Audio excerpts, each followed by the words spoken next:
The White House says the U.S. trade deficit with China is too high, but it may be a lot lower than it seems. The U.S. imported $463 billion in goods from China in 2016 and exported $116 billion. Do the math. Subtract imports from exports and you get a U.S. deficit of $347 billion. President Trump says based on this calculation, China is beating the U.S. in trade. The question is, by how much? Well, not by as much as the first set of figures suggests if you factor in a second set of figures. In 2016, the U.S. ran a surplus with China of $37 billion on trading services. That is the largest surplus the U.S. had with any of its trading partners. If we just look at U.S.-China trade in goods, the deficit is still lower, and here's why. Not all imports from China are actually Chinese.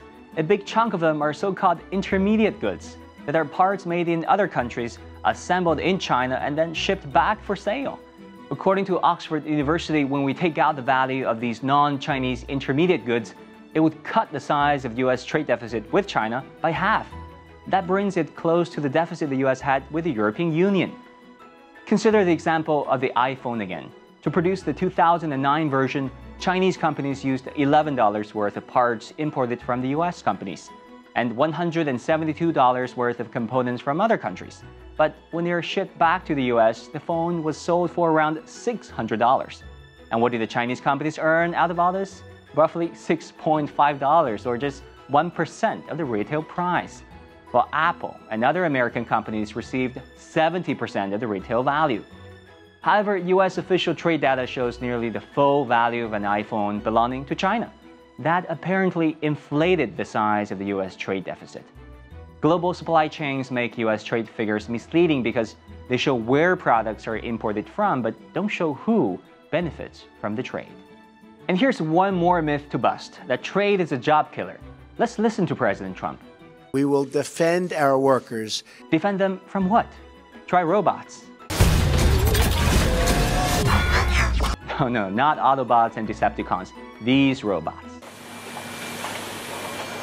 U.S. research shows automation has been wiping out U.S. jobs and trade has been creating them.